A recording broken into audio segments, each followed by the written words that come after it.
I am going to show you how I have started my garden inside this year with this cute little garden starter kit. I did that one about a week and a half ago, and I'm going to go ahead and do another one just in case. With the weather in Utah, it's always temperamental. I don't know if these will all make it. Some of them haven't come up, and I kind of wanted to delay it a little bit and have some that I could plant earlier, maybe a little later, and kind of be my backup. Okay, so these starter kits you can get pretty much anywhere online. They are awesome though because they have the option, since I've only had two lights going, you can switch between the two or you can have all four going at the same time. And then there's timers where you can do 3 hours, 6 hours, and 12 hours. Today we're inside because it's cold in Utah and rainy, but the last few days it's been really nice. And so I actually unhook the lights and I take them outside and set them outside in the day. So they're kind of like their own natural greenhouse, bring them in, let them settle, and then I start the lights at night. And I am not a garden expert. I have gardened for about 3 years now, and this is my first year starting seeds inside, so this has been fun to learn this process. And I'm sure everyone in the comments will let me know everything that I'm doing wrong, like always.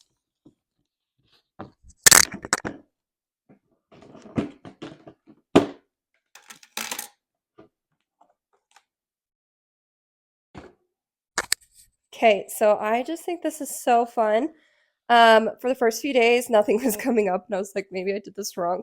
But they started showing up maybe like 5, 6, 7 days afterwards. The tomatoes came up really good. So as you can see, we've got tomatoes, cherry tomatoes, broccoli, butter lettuce, salad lettuce, spinach, sweet basil, and cilantro. Although I don't have any spinach or cilantro coming up, so I'm thinking maybe I planted those seeds too deep and need to do that less deep this time. So I might double up on here.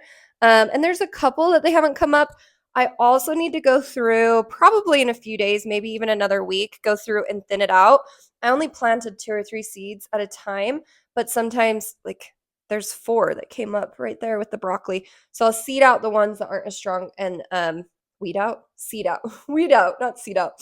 The ones that are not as strong as the main one, and let them continue to grow. But yeah, these things are awesome. You actually water from the bottom here. I can separate it.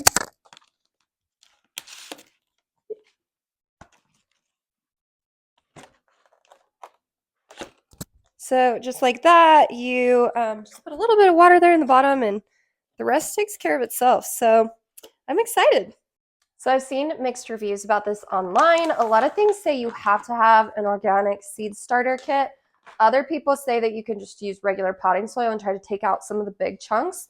I just Amazoned this overnight because I was like, I'd rather be safe than sorry, and obviously it's worked great. But we are going to start our soil here because it needs to be moist enough that it like clumps together, but not that there's water draining out of it. And this is my version of the throw up bowl when you're growing up and you eat popcorn, and then your mom also gives you this when you're sick.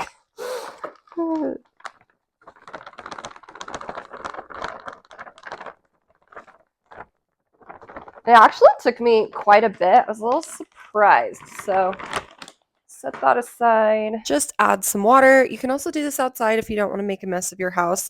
And then you just work it around almost like you're mixing bread dough up until all of that water has seeped into the soil and you can clump it together with your hands. Yeah, actually, that's probably just fine. Then you're going to want to lay out your seeds and do a label for each of them. This kit came with those labels, which was really nice. You're not going to be able to tell which seeds are coming up based on the plants without a label next to them. I got my seeds at newearthseeds.com. They were all organic. I feel like this is a much better option than getting them at a hardware store.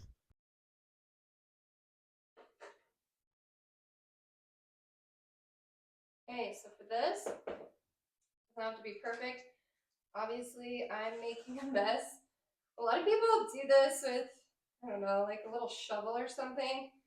I kind of like the connection to the dirt because normally I have an office job, and so I'm on a screen all day, every day, and I kind of like playing in the dirt. For this, I just finished adding dirt to each of the individual little planters, and then I went through and kind of just pushed it down a little bit, not so that I packed it in super hard, but I'm using a different method this time than I did the first just to see how the two compare. The first time I filled them all the way to the top, then I poked a hole and dropped a couple seeds in.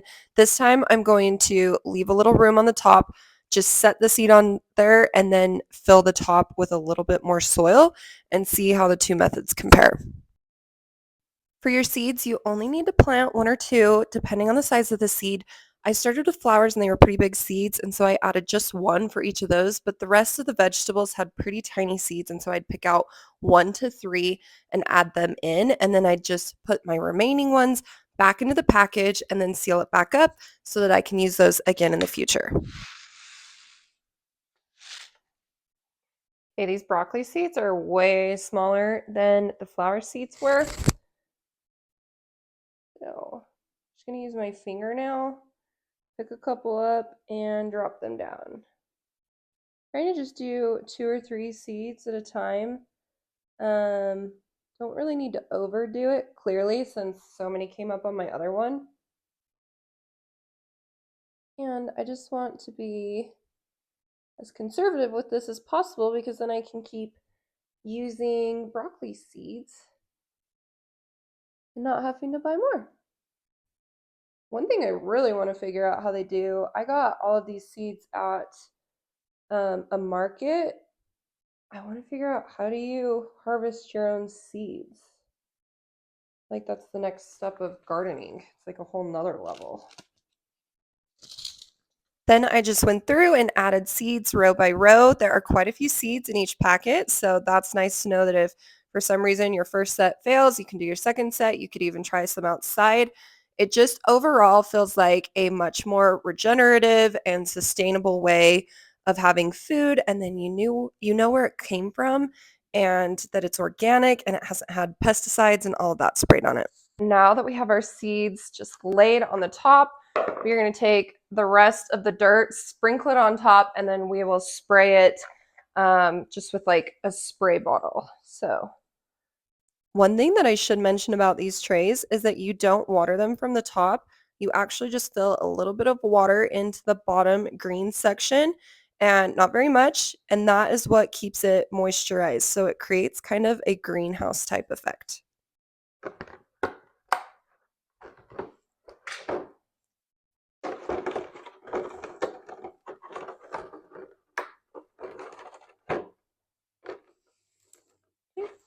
And just like that, our vegetable and flower babies are planted and ready to start growing.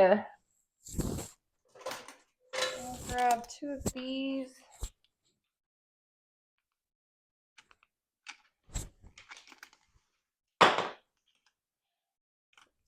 Way.